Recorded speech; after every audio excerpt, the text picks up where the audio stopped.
So mga kabaksing, matagumpay po si Callum Smith sa kanyang pagbabalik.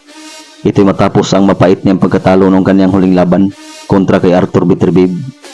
Ito'y matapos niyang talunin ngayong araw ang kanyang nakalaban na taga-Colombia na si Carlos Galvan sa pamamagitan ng isang impresibong technical knockout sa round 5. Hindi kinaya ng Colombian fighter mga kabaksing ang laki at haba ni Smith dahilan ng kanyang pagkatalo via TKO. Sa ngayon ay nag-improve na si Callum Smith sa kartadang 30 wins with 22 KOs at may 2 talo. Samantalang si Galvan ay nalasap ang kanyang ika-15 losses na may 20 wins with 19 knockouts.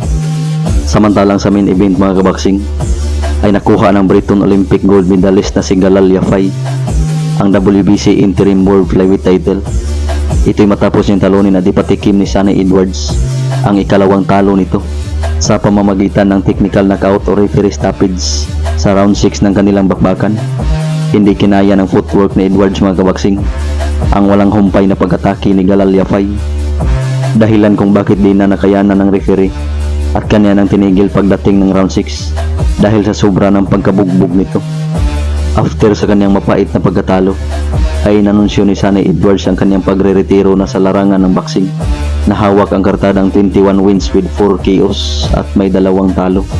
Samantalang si Galal Yafai ay nag-improve na ngayon ng undefeated na kartada sa 9 wins with 7 knockouts at siya na ngayon ang bagong WBC interim.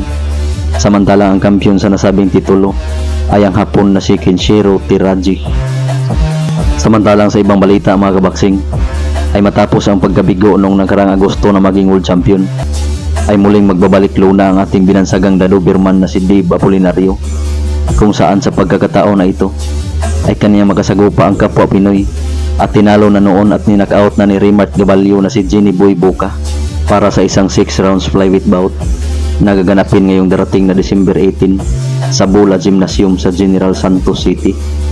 Samantalang sa kabilang banda mga kabaksing ay matapos ang kanyang mapait na sinapit sa bansang Puerto Rico noong kanyang huling laban, kung saan tinalo siya via controversial decision sa hometown base fighter na si Juan Carlos Camacho, ay muling magbabalik boxing ring ang ating pambatong binansagang dasmasher na si Jason Mama, kung saan sa pagkakataon na ito ay kanyang makaharap ang kapwa Pinoy na si Michael the Chieftain Bravo para sa isang 10 rounds super flyweight bout na gaganapin ngayong darating na December 27 sa Kalamansig Sultan Kudarat sa Mindanao.